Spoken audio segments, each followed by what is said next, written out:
Alright guys, today is going to be a little different from my usual horror narrations. It's going to be a bit more spontaneous and on the spot, so just bear with me. But this is going to be based on two real-life horror stories from my own experiences.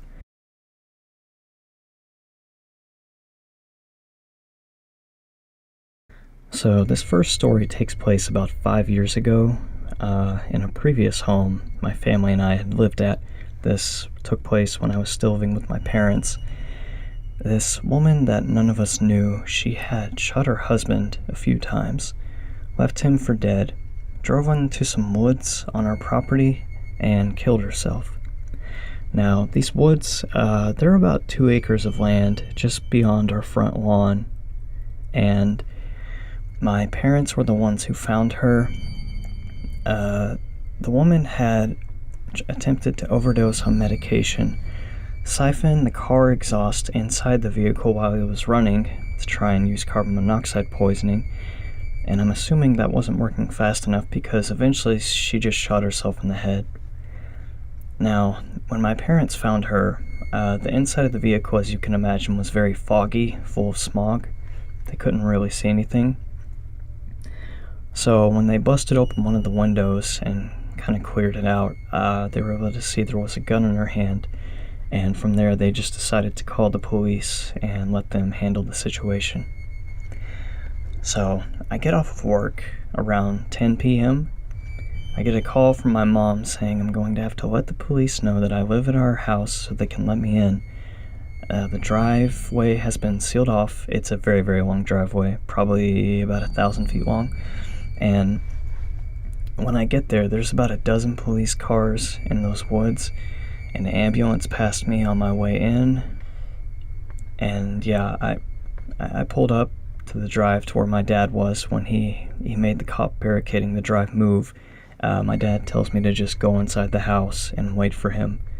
I kind of wanted to come and see what had happened, but it obviously wasn't a time for me to really backtalk or argue and anything. I just did as I was told.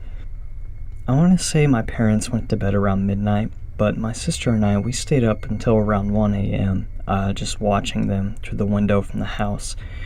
They were about 100 yards away, the police and the crime scene, so it was very difficult to see much of anything, especially with it being so dark. But the medical examiner arrived around 1 a.m. And this honestly was probably the creepiest moment in my entire life. They brought out a big spotlight to shine into the vehicle so he could see her.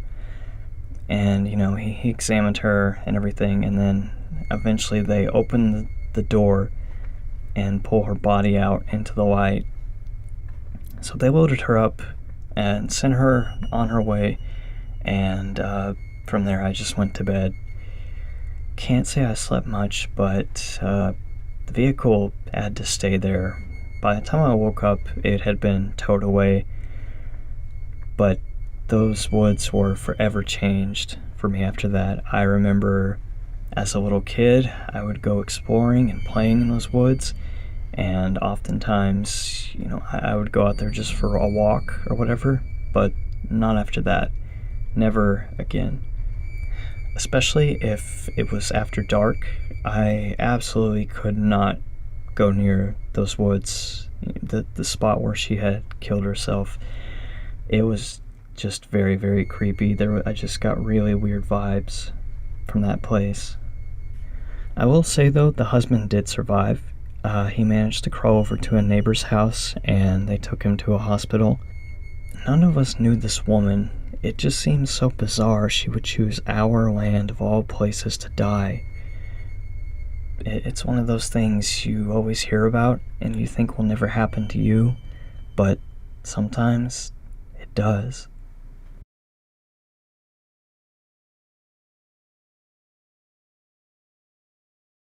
This is about a stalker I used to have. So, about a year ago, I started chatting online with this attractive young Asian woman from the Philippines, and things seemed to be going great at first. She was very easy on the eyes and really fun to talk to, had a lot of enthusiasm and energy, so she was definitely my kind of person. But then after about 2 weeks, things started to get very strange. She started to become very obsessive. It felt like she liked me a bit too much. She would be there waiting for me to wake up when I would get online. If I was at work, she would spend all day looking at my pictures and videos. And let's say if normally I would get off work and come home at around 9:40, if I came home at 9:45, she would be asking where I was, why I was late. It was all just extremely concerning. She started saying how much she loved me and how she would basically do anything I told her to. It really felt like she was worshiping me or something. Naturally, I started to get really creeped out by this and very uncomfortable with her, so eventually I just told her I didn't want to be friends anymore. She was just too much for me. And the next day, I get messages from her phone, and the user says that it's her mother. She's telling me that the girl is in the hospital because she tried to kill herself because of me. I still don't know if this actually happened or not. I honestly wouldn't doubt it considering how crazy this girl is, but I didn't believe it at first, so I asked her to send me some proof, and she sent me a couple of pictures online of the girl in the hospital. The pictures seemed kind of suspicious, but either way it didn't really matter because at that point she had completely scared me away. I blocked her from everything and did not want anything to do with her.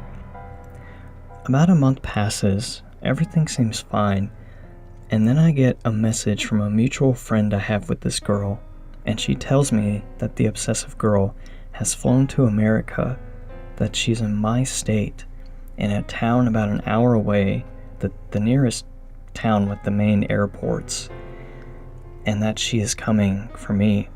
So I unblocked the girl from her profile just so I can have a look, and yeah, there's 5 or 6 different posts showing her location is in that town, and all the posts include things about me, how excited she is to see me, how badly she wants to see me. It's all she can think about. I was definitely getting nervous. This was not expected.